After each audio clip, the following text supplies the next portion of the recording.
Good afternoon, good morning. Welcome everyone to Rootwork here on Black Liberation Media. My name is Thandi Shimaringa, and please, as usual, like, subscribe, and share before the video ends because you're going to get caught up and you're going to forget. So do it now. We need all of your support. Please like, subscribe, share, and subscribe on YouTube. But please subscribe on Patreon also, because that's how you can financially support the platform. When you subscribe to YouTube, you're going to get an indicator, of course, of our shows, when they're about to come on, the topics, etc. But, we had that little issue. I think we're coming out of it, but we had that little issue with YouTube. They'd want a trip. So when you want to financially support us, you can hit us up on our Cash Apps, on our Venmo, etc. But Patreon is the best way to do that now. So again, my name is Thandi Shimaringa, and this is Rootwork. And I know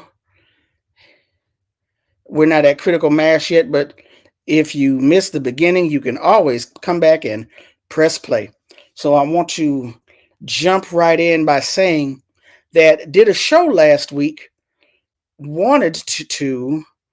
thought I was looking critically at this phenomenon of Kendrick Lamar's, I think the final chapter of the diss of Drake with They Not Like Us, and the video and the phenomenon that has happened, the Juneteenth concert, what happened on stage, what has happened since then, the behind the scenes of the video being filmed in Compton, the video actually dropping, and it's just going on and on and on from there.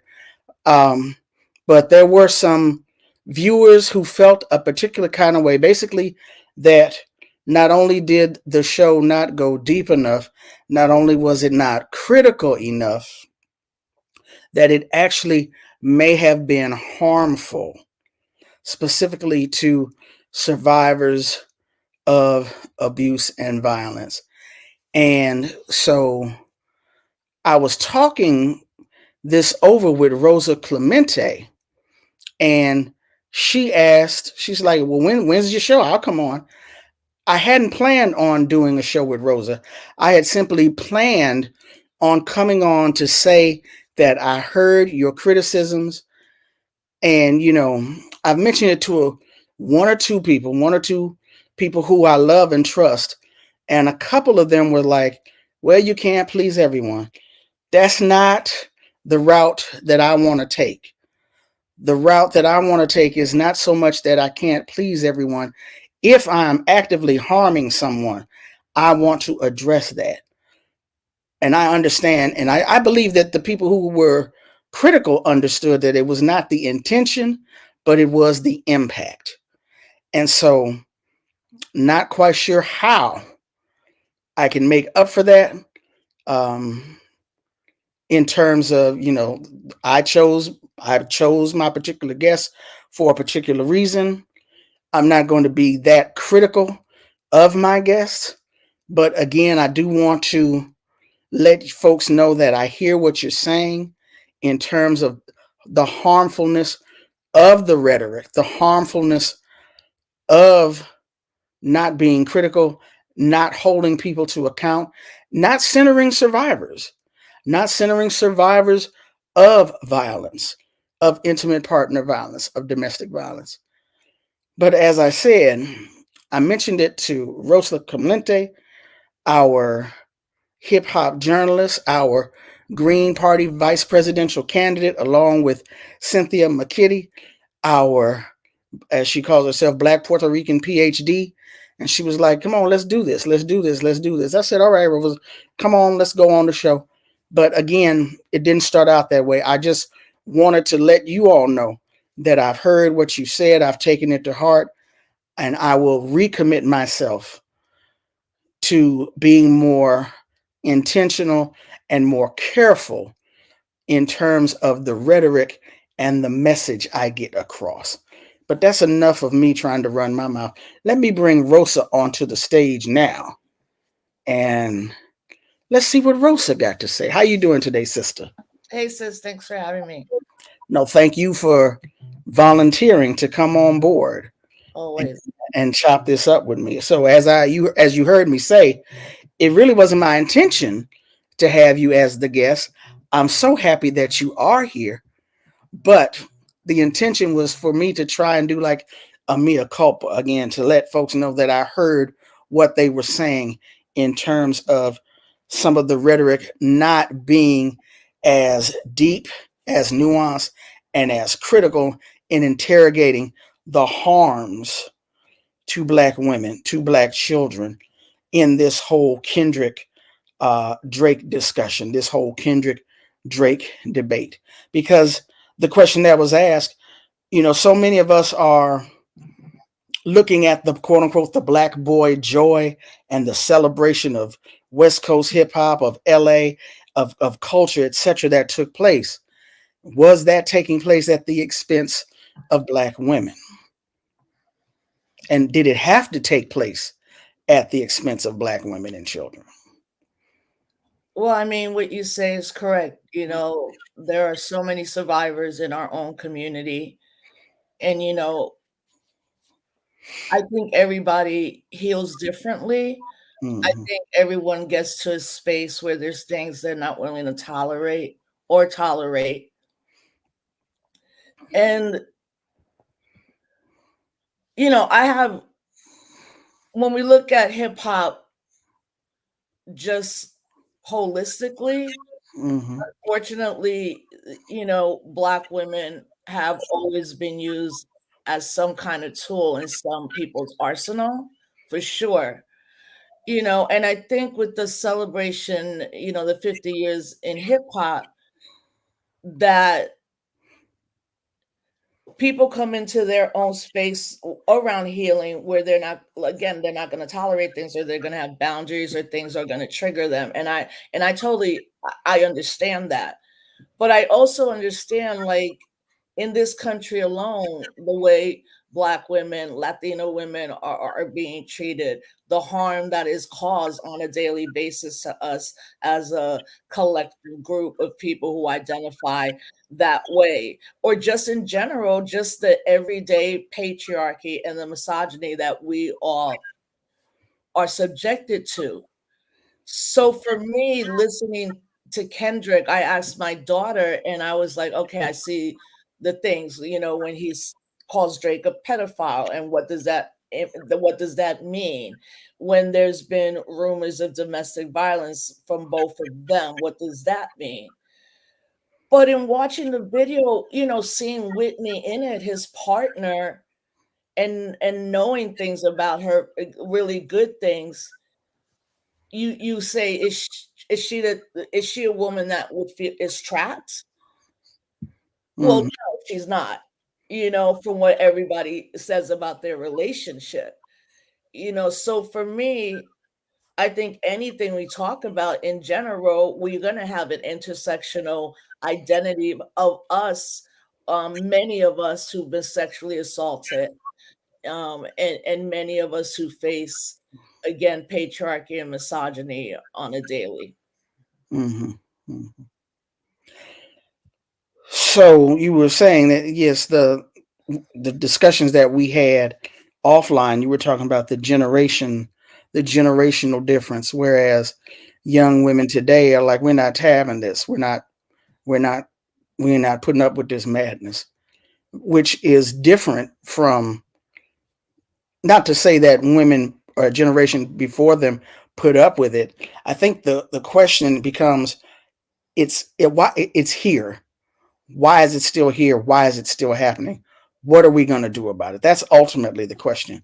What are we going to do about it? And you can't address a problem until you acknowledge a problem. Right.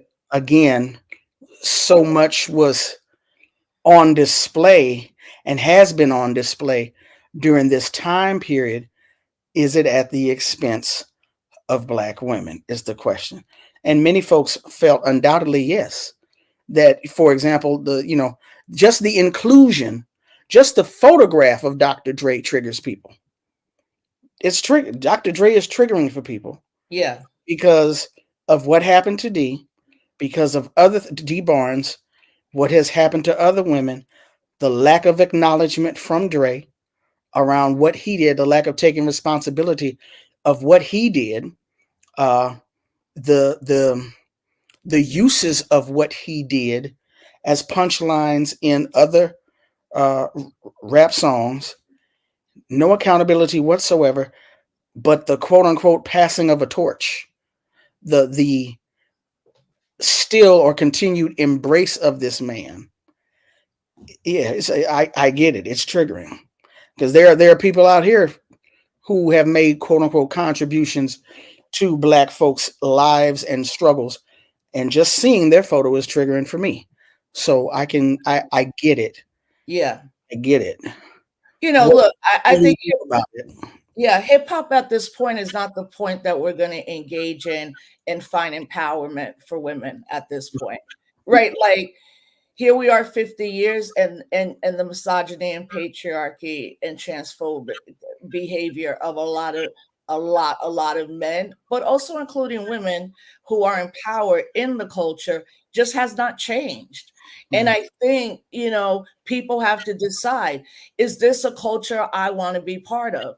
Can I separate the art from the artist? We talk about Dre. Yes, absolutely. What he did to D Barnes. We could go down the list now. So for me, I think if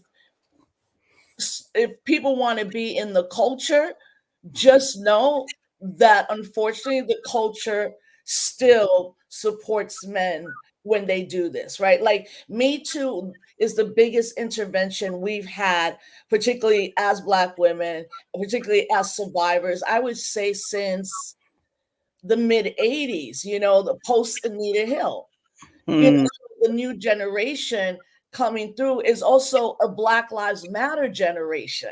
So mhm, they're not going to put up with it. They're going to say, this is triggering. They're going to say, I can't separate the art from the artist. And I mm, get that, and historically look at someone like Miles Davis, right? People, Miles Davis, jazz, genius, what people say in streets, museums, all that. He was brutal to Cicely Tyson. Like she talked about that, and just keep going down the list of men, you yeah, know. So I think that always acknowledging and finding a home as a survivor, particularly in Me Too, because Tarana has specifically made sure that we're not talking about the predators and the criminal justice system. That's going to do what it does. We're talking about the survivors. And then, of course, Drew Dixon, who came out in her documentary On the Record. So what I've been seeing more and more from the women in my generation who've kind of like been like, love you, hip hop. There's some things that are good that are going to be in it, but I'm going the other way because we've been in this too deep, and it's been harmful. But I want to say this: like, I had an experience in March in hip hop where it was women that literally tried to destroy me. mm. Um, March of this year. yeah. Mm, There was an event at Lincoln Center.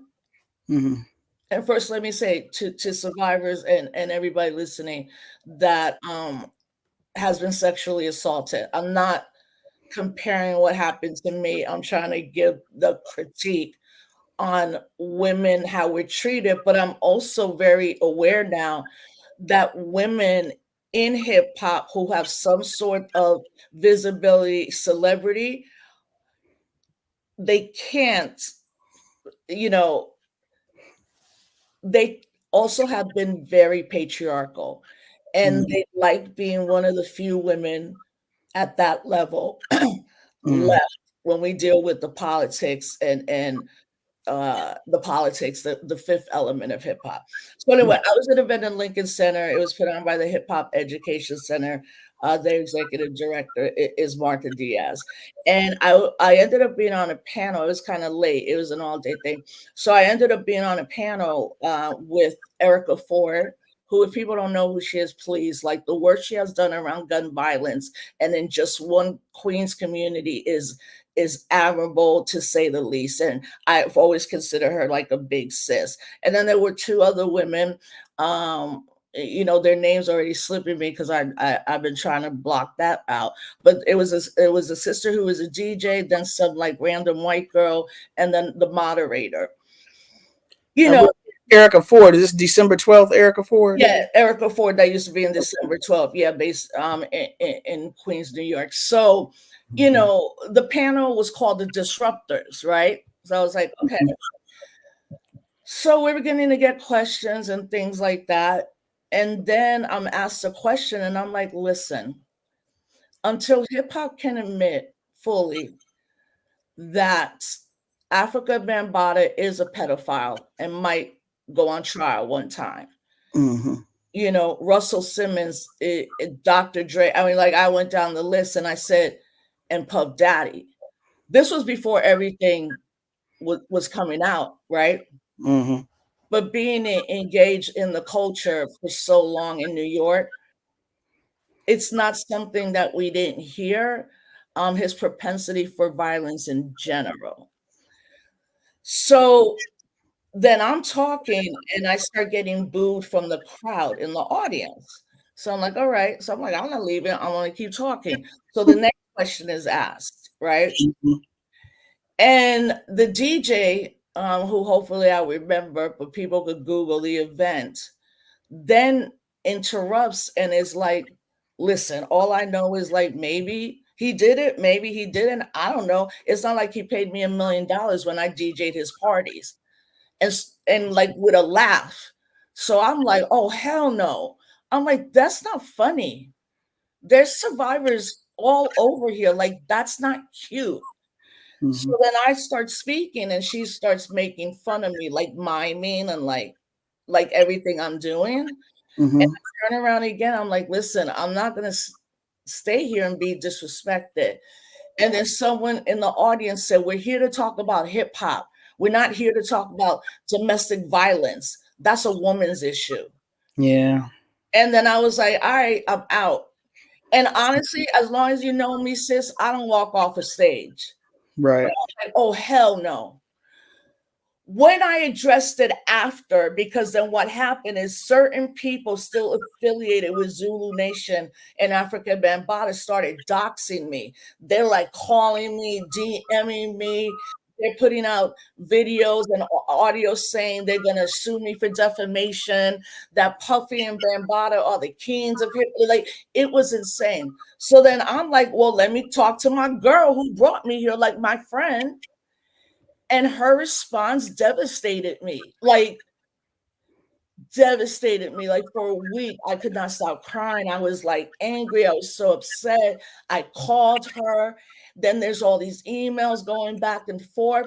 And to this day, this woman that so many people have supported, but that some people have been like, yeah, one day you're going to see something.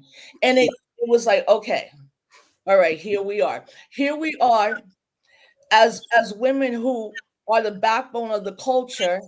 Here we are as women who every day have to negotiate how we engage in the culture.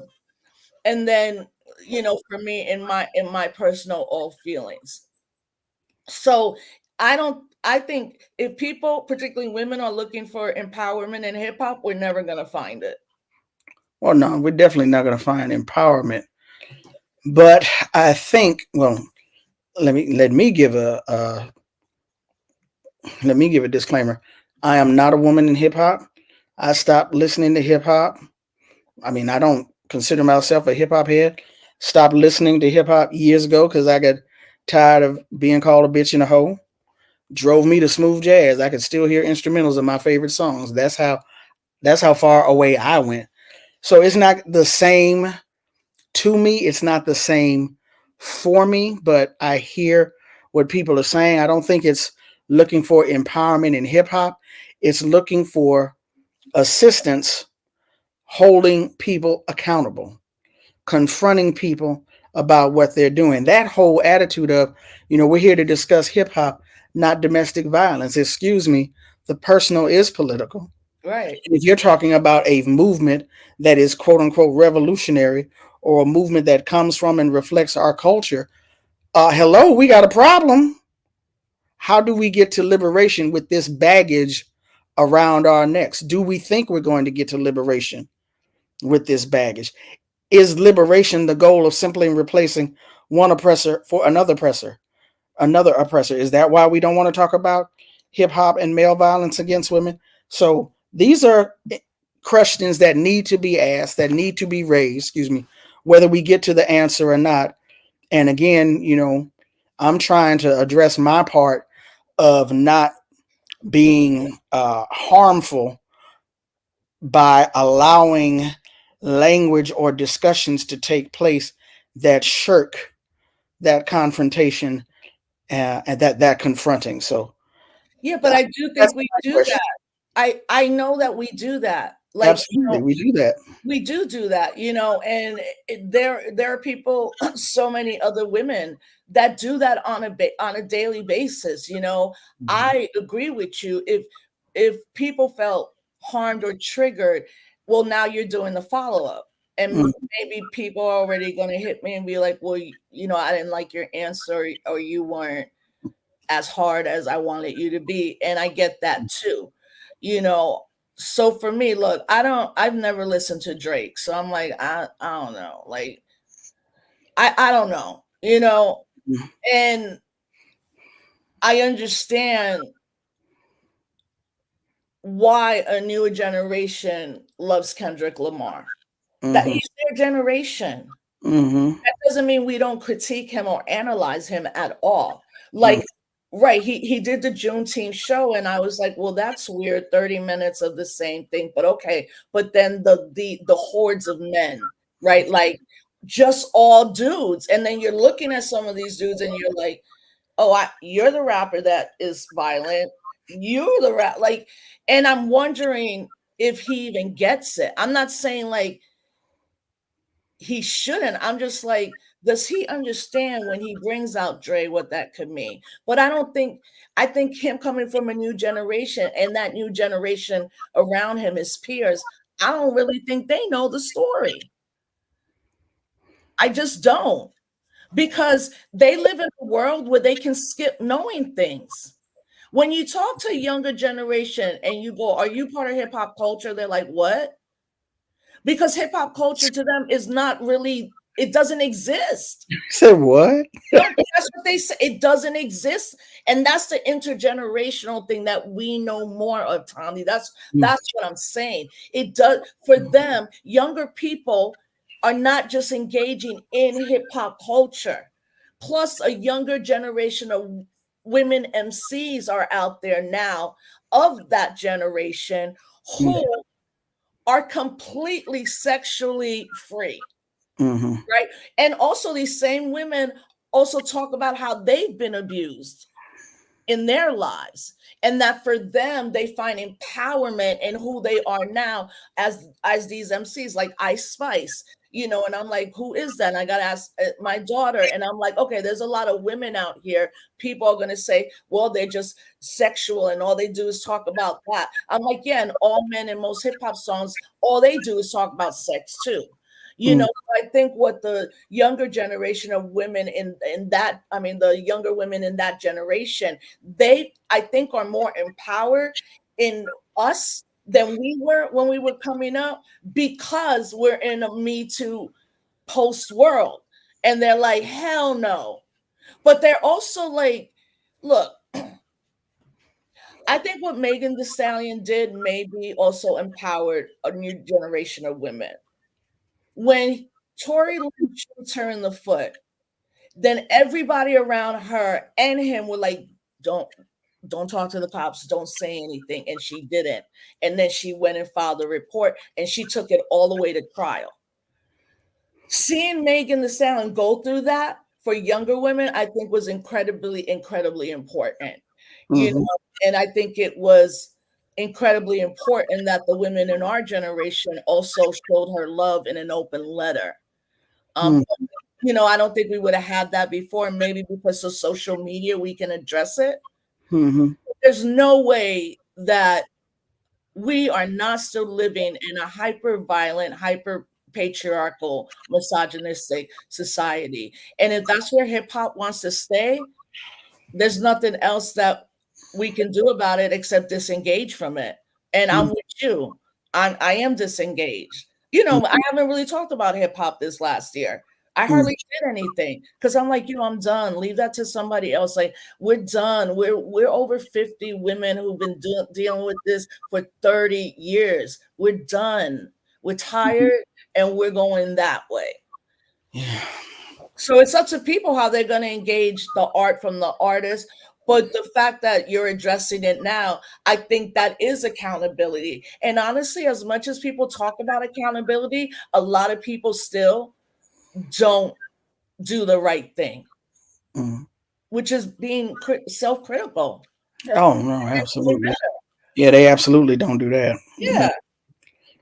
Let me real quick. I just wanted to go back for a second.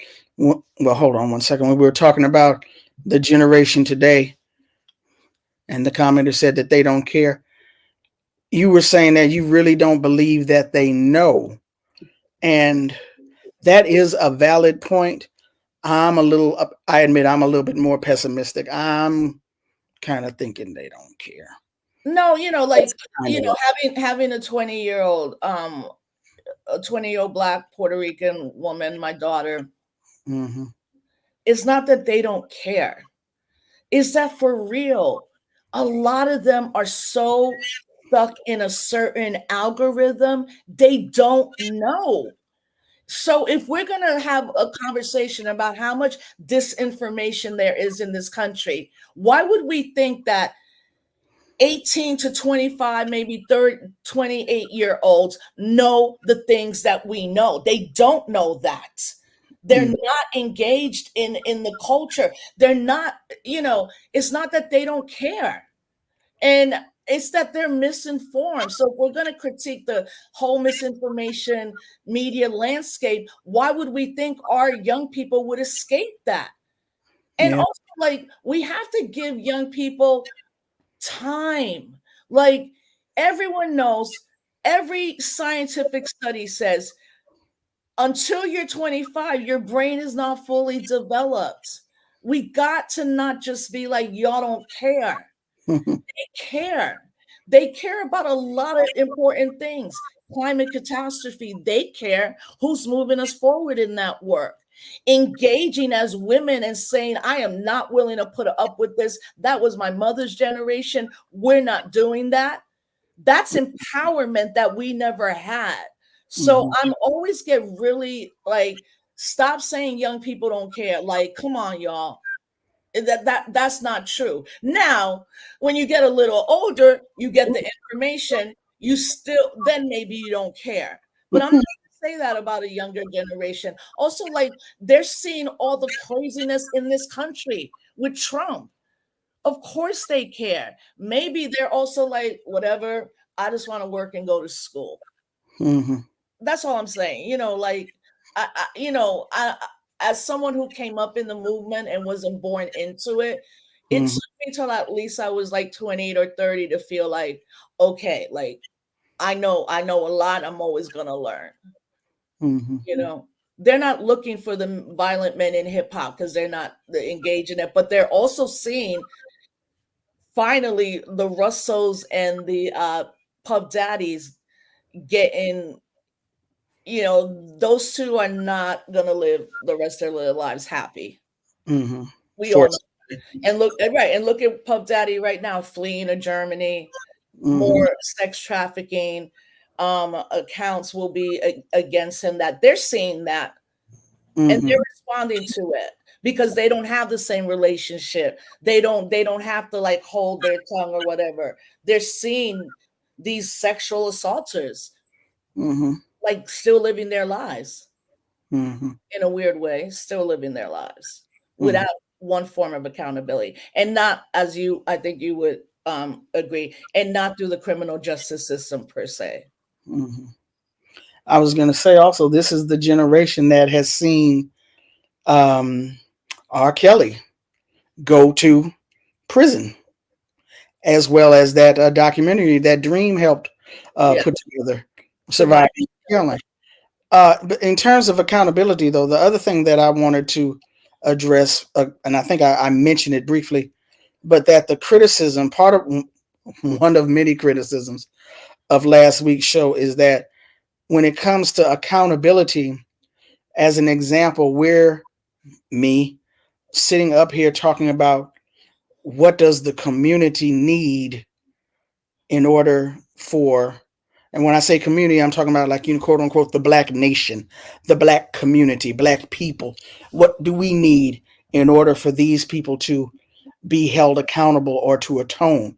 And one of the commenters was like, what about us survivors? What do we, nobody's asking what we need as survivors.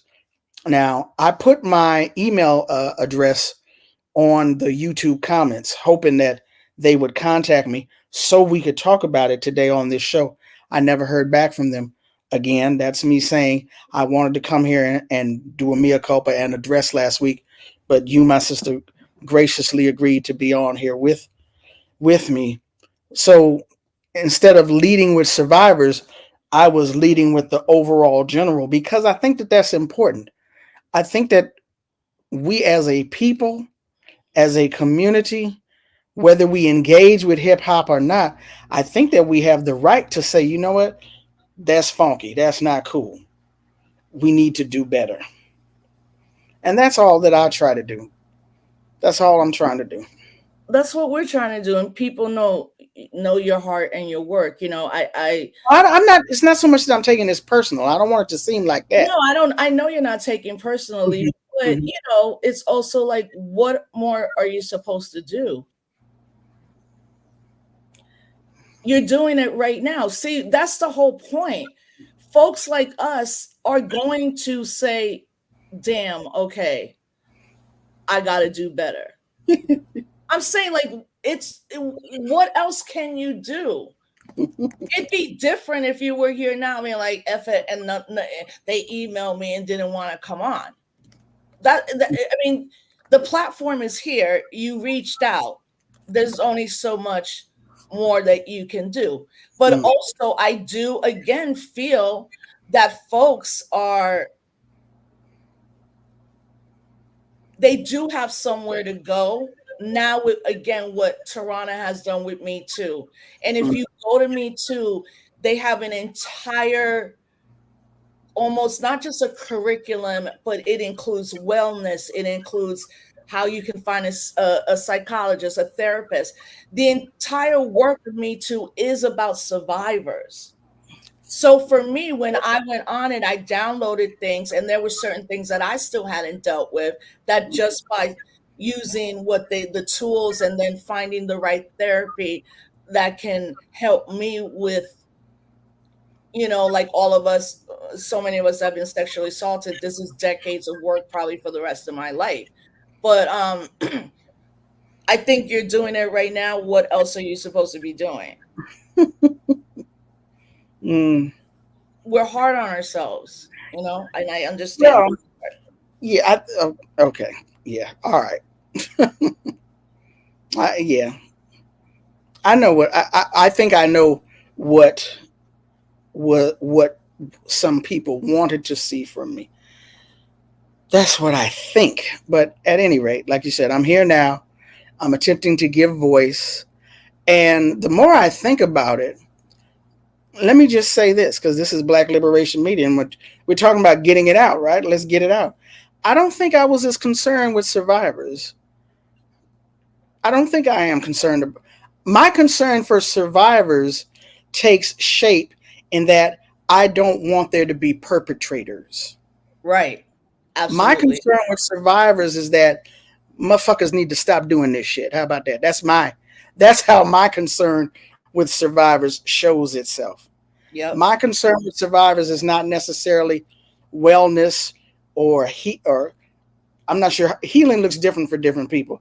I'm like, how do we get menses, because it is primarily menses, how do we get them to look at their behavior towards black women and not do this. That is my concern. That's how I show my concern for survivors. I don't want there to be any more quote unquote survivors. I don't want there to be any more victims. I don't want there to be any more perpetrators. Right. Well, when you say that, I'm not sure if people are aware of this, but the numbers of men who rape, right? It's a low number.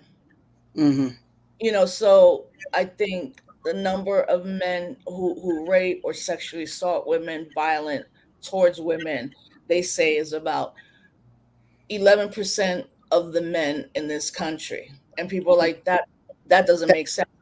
No, but it's this too, it's too many. I don't. no, Whatever the number is that's too what I'm many. trying to no, this is what I'm trying to say. Mm-hmm. Once a perpetrator does it the first time, until they're stopped, they're going to continue to do it. Mm-hmm. That's so then we see the R. Kelly. He wasn't stopped, he continued to do it. Russell, he wasn't stopped, he continued to do it. Right. Mm-hmm. Diddy, he doesn't stop, he doesn't continue to do it. College campus, the one, the two, the three frat boys, they don't stop because they continue to do it. So Mm-hmm. if the perpetrator's not stopped, they're going to continue to do it until they are stopped. Right. Right? And that's the challenge for men, right? But I'm also at a point where I'm like, I'm not dealing with men in my generation that are still acting like they're 25. Like, we're done with y'all. Grow the F up already. And within what the now with the men, like, when even the Puff Daddy thing came out, men were like, oh, I don't know, maybe. Like, stop it. Y'all ridiculous at this point, and you're causing harm as well. Mm-hmm. So, as a survivor, as many of us, I didn't think of myself as a survivor until Me Too. I never Mm-hmm. used that word because for me, it was like, it only happened a couple times. I know has happened to more and more violence to other sisters. I'm not a victim. When Mm-hmm. I shouldn't even engage in this conversation because I'm not as traumatized as so many other sisters. I didn't think of myself as a survivor, and I Mm-hmm. didn't think I had to keep doing the work around that. But when Me Too happened, I literally was with Tirana that day where Me Too went way up. We were at the Women's March in Detroit, Michigan. I just came out from Puerto Rico in 2017. So here we are 7 years later. I've had to do more work around my trauma with sexual assault that didn't even know I had to do. Mm-hmm. Right. And it's been difficult, and it was more difficult. It's way better now, but yeah, I had never even seen myself as a survivor, honestly. And I really grew up my entire life thinking I did it to myself or I did something wrong. I'm from a Latina community. I'm not saying that we don't talk about this. All I'm saying is that we're not supposed to talk about it, or the family gets upset. I also was raised in the Catholic Church, so I did for part of my life think that everything I did was a sin, that it was my fault. That it Yeah. was my fault. Why was I there? Why did I go home with that? Did I wear something too tight? Like I said, 2017, I've been doing this work for almost 30 years, Mm-hmm. So I think it's a hard journey, Mm-hmm. and it's not easy. It's just not easy. No, it's not. I just want to address a comment real quick. We had someone in the chat last week who was bringing up several key points, and their handle was Ho. They Ho was not banned from me by me. Ho and we don't know if I don't know what Ho's pronouns were. They probably just got disgusted and don't want to watch anymore. I don't know, but they were not banned by me. I know I did ban a FBA ADOS person and will continue to do so, but I did not ban Ho. So yeah, I'm committed to having conversations that will stop predators. That's the justice and healing I want for survivors. That there be no more survivors. That there be no more incidents that they have to overcome, survive from. It needs to stop. I think we were making progress, and now we're in a country that not only took away our reproductive rights. Can you Mm. imagine what happens if Trump is the president to women? Again, yeah. Right? It's not just even about over it. A big part, obviously, autonomy over your own body, but all this right Christian 2025 thing. When you read of how they want to quote deal with gender, it's like, oh, this actually might be the handmaid's tale coming through in a real way through policy. Mm-hmm. Like, Yeah. it's not like this country's ever loved Black women, even though Black women saved this country every single. And time again, yeah. You know what I'm saying? So it's like, if this dude gets in, the things that are going to be tolerated in this country, because sexual assault and the numbers have not changed. It's Mm-hmm. one in three women. It's still about 46% of women by the time they turn 18 have already been sexual assaulted, molested, or any language that talks about sexual assault, right? So it's like this country ain't getting better around it. I think our communities are getting better because I think that as a collective community, we are analyzing and we're like, what's going on? We need to do better. I don't ever want a woman to go through that ever in my life. But when they do, if it happens, we want them to get a space where they can begin their journey. But let me say this, not everybody heals. Like you said, healing is a personal thing, but also not everybody heals. And Mm-hmm. that to me is the saddest part for me, that there's always going to be women who didn't get the tools that they needed to heal and will never be fully who they are. I think once someone is sexually assaulted or violently assaulted, it literally goes into your DNA and it manifests in a lot of ways, as you know, like stress, high blood pressure, migraines, agoraphobia. Like, you could go down the list, Mm-hmm. you know. I think the best thing we can do is folks like us don't engage with people like that anymore, and help survivors if they want us to be their voice, or if they allow us to help them be a voice for them. Well, yeah, I come into this from radio, so I've never thought of myself as, no disrespect to Mumia, I've never thought of myself as being a voice for the voiceless. I'm like a megaphone. Everyone has a voice. I'm here to help you, uh, Hmm. help amplify your voice. So, and part of the criticism last week was that, what are y'all talking about? How come survivors are not centered? So, like I said, I hear that, but again, my way of assisting survivors is, y'all got to stop doing that shit. You perpetrators need to stop doing that shit. that's Yeah, where that's where I'm at. And I guess one of the ways that we do that is by helping this helping to amplify the stories, tell the stories and amplify the stories so that the younger generation will have the information, will know what we know. So yes, that and what I do think about the younger generation, if it happens to them, they're not going to be silent. mm-hmm, Because they didn't grow up like that. They didn't grow up where it's like, don't talk about that ever. Don't ever say anything again.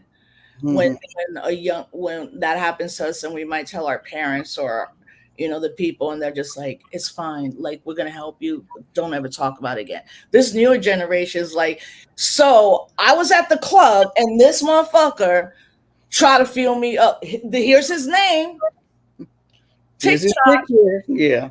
I'm at Coachella, this person try to like hug me and kiss me without my consent. This is his name. Like, I'm like, that for me, with the younger generation, they know now, when you tell your truth, no one can stop you. right? Now, mm, it doesn't mean that you don't have to go through a process and you're not a survivor. What mm, it's saying is that they don't feel they have to be silent about it anymore. And to me, incremental progress is not enough, but yeah. I am happy to know that the younger generation women, unlike me and a lot of the women I know, are not blaming themselves for what somebody does to them.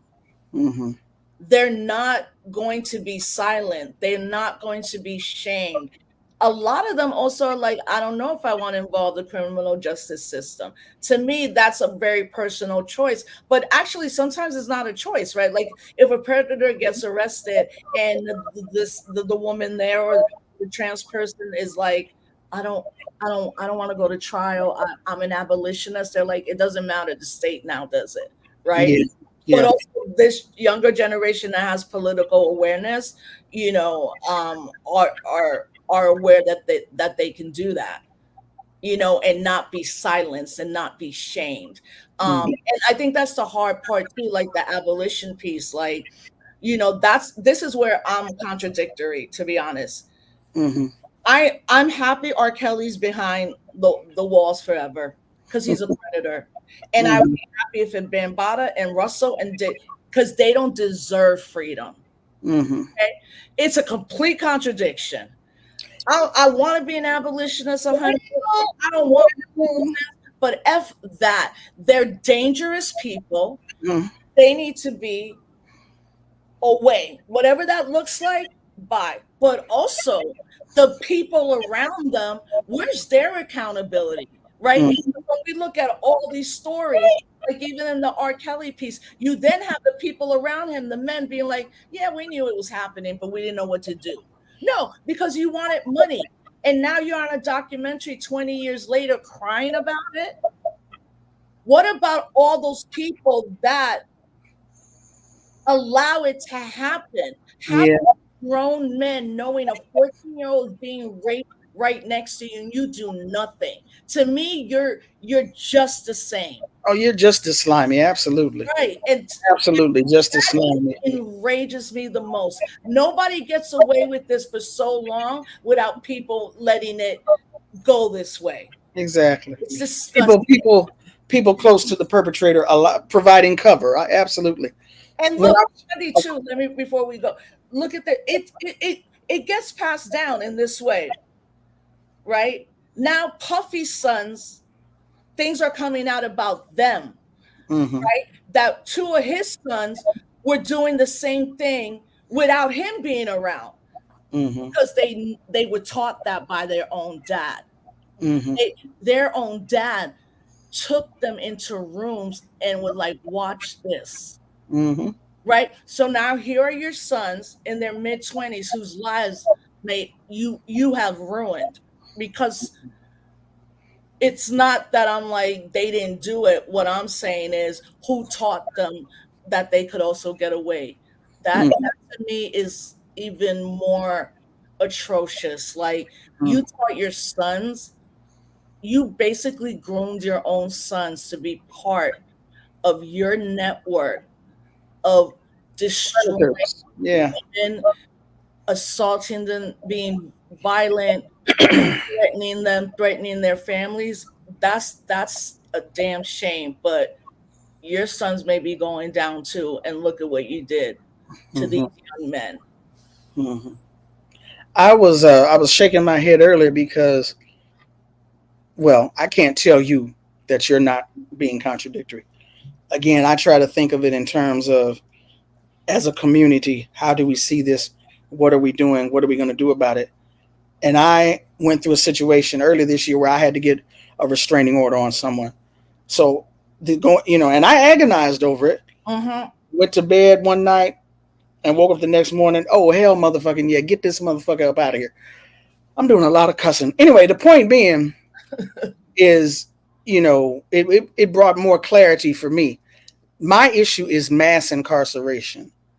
My issue is cops and prisons and courts as a tool to address, or as Angela Davis says, to disappear social problems, black people being the social problem. There are some people, some individuals who need to be restrained, either because they refuse to restrain themselves or they just cannot restrain themselves. Therefore, they need to be restrained. So the issue for me is mass incarceration. I know, I forgot the sister name, Miriam Makaba. When she talks about abolition, she's like, I'm not for strengthening at all a system meant to destroy me. Until we come up with our own systems, okay, let that one go. Let that, put him in, put him up under the jail. Okay, let that one go. Okay, that one's been there long enough. Let them come out. But some folks gotta go. They I have, they got to get away from. So I wouldn't call that a. Fiction, yeah. I wouldn't do it, but I'm not gonna tell you how to live your life. No, And I, I didn't. I actually didn't even think about it that way, honestly. I just was like, "Oh God, am I playing part into this?" But even when I thought I was like, "I really don't." Bye forever. Bye bye. all right, goodbye, bye bye. Bye. You don't know how to act around people. Goodbye. And yeah, part of the problem last week was you people in the chat distracting me. If you notice, I ain't really dealt with y'all today on this. Yeah, yeah, yeah. It's all your fault. It's your fault. No, I'm just playing. But I'm not gonna. Well, we haven't even been on a whole hour yet. I wanted to do, like I said, a little. I wanted to do something, and I appreciate you coming on here, sis. All I can do is redouble my efforts, recommit myself to being more critical and raising questions, and not causing harm to people who have already been harmed. Perpetrators be damned. You gonna get harmed. That's the whole point. You gonna get harmed. But yeah, so that's what I wanted to make an attempt to do, and I appreciate you for coming on with me. And again, to me, it's not really the issue of sisters looking for empowerment within hip hop. You have been one of, if not the most vocal voice around what's been taking place in hip hop for so long. And I know it's ugly, lonely work. So I want to let you know how much I appreciate and love you for the work that you have been doing for so long, within hip hop and outside of hip hop. But no, just yeah. Yeah, I thank you. I love you. Have so much respect for you, and I appreciate it. Um, yeah, I believe that we're all like I believe our crew of folks we're doing better, like in terms of not just talking about it, like making sure again that we center survivors. And I think everybody is different in how they're going to find empowerment, how they're going to begin to heal if they heal fully. So on another note, I just wanted to just say something because I'm about to do this Instagram live, which I'm Instagramming live our interview right now. Oh, look, no, there were a lot of people on. There's a lot of people on. Yay. Okay.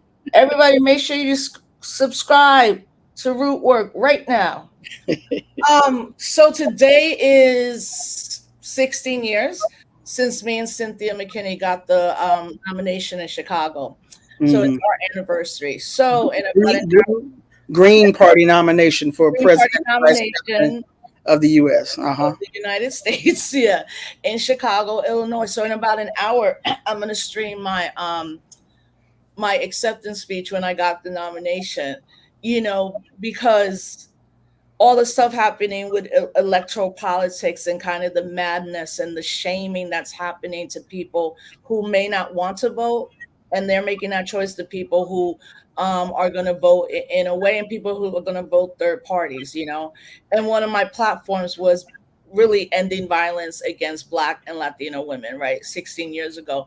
So I look at it now and I'm like, from where we were at 2008 to now, I hope it's different. I think it is different, but like you said, if someone feels, you or didn't take accountability, well, you just did now with doing the show. And I'm sure there's going to be people who are going to be like, nah, we still don't like what you had to say. which is, that's a great thing about social media. Then I'm like, go through you, girl. Then, like, I get it. But Mhm. I've done everything I think I could do. But you also have a voice. Like you said, no one's voiceless. I agree with that. Everybody has a voice. Everybody has a voice, absolutely. Absolutely. And also on that, real quick, one of my spiritual mentors, I call her my spiritual mother, Charlotta Bass. She ran for vice president of the U.S., or she was on the vice presidential ticket of the Progressive Party in the early 19 in the 1950s. So we've had you all. We've got Melina running now. We've got Charlotta Bass. We had what's her name? Claudia What's de her la Cruz with Claudia Dela Cruz, but also Shirley Chisholm right. making her run. Charlotta Bass said, "We win when we raise the issues. We win by raising the issues." So the platforms and the issues that you all and others raise is, I think, well, I can't say it's the most important. I live in California. We can do whatever the hell we want to do because Right. the state is gonna go blue. I can write myself in and vote for myself, and I would not be dishonoring my ancestors who died for the right to vote. But other people have hard choices to make, and so I just want to give voice to that, or amplify that y'all have been doing. I appreciate y'all doing that work. Raising the issues is important, not so much necessarily actually winning, actually capturing the presidency. For some people, it is a matter of life and death. For some folks, it's not, but it's it's it's an ongoing struggle, and this is one of the places that we try to tackle those issues, try to get a handle and think things through in the limited amount of time that we have. So, you said, when are you going live, sis?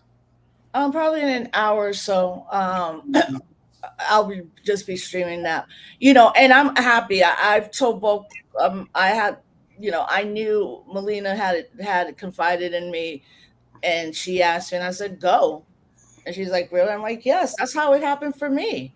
I said, "But we didn't have social media in 2008, right?" For me, that's a good thing. I don't think I could survive the grossness happening, because even me talking about third parties, the crap shit I'm getting from people and their DMs telling me I'm the reason Biden's gonna lose. I'm like, Biden is the reason he's gonna lose. Stop that. Like, people, right? Like the fear mongering around third parties. This is also, again, a generational thing. Not that Dr. West is a young person, or not that, but the generation right now, that's what they're talking about. They're like, we're done. Give me an alternative. And to see Claudia and Karina running on the party Socialism Liberation, see Dr. West and Melina, I was like, I think, I could say I had a little something to do with that. And Absolutely. I am completely like, yes, like, I wish I could vote for all of y'all, but the intervention that is being made right now, though, for me, my electoral politics, I was like, I'm very, very happy that that's happening. And I encourage everybody listening, like, don't, in Russia, people, everybody votes because they're made to vote. Mm-hmm. So, out of fear. We're supposed to live in a country where we can vote and not be fearful. But that's what's happening, especially with these Democrats, the fear mongering, the lesser two evils argument, shaming people. Like, look at yourselves, look what y'all done. Do not blame young people if they're like, you know what, we good. Whatever's gonna happen with that's gonna happen. We're gonna do this. We can have, we can have a whole nother discussion on that. But I Mm-hmm. think it's right, and I'm glad you said that, because it's important to see, like, raising our issues, because apparently, we already know how that dude's gonna go, and unfortunately, the Democratic Party didn't even listen to their own young people and other people in the Democratic Party, and that's why they're in the position. So at the end of the day, we got to just prepare. Always get ready, because we don't know what's coming. Yeah. You Yeah. know, All right. Well, speaking of prepare, I'm going to let you go prepare for your live. Thank you again so much for coming on board today. It was almost kind of last minute. I appreciate you so much, sis. I Really, appreciate you. really do. And I appreciate you all in the chat. You weren't as distracting as you were last week. I'm still going to blame you partly for this. But I do appreciate y'all. Please, if you have not already liked, subscribed, and shared the link for this video, please do so now. Like, share, and subscribe. Be on the lookout for more content. Please continue to support us here on YouTube and on Patreon. Support all the shows. Really appreciate you. All right, sis. So, and if just in case people don't know how to find you on social media, for that one or two per people, how do they find you on social media, sis?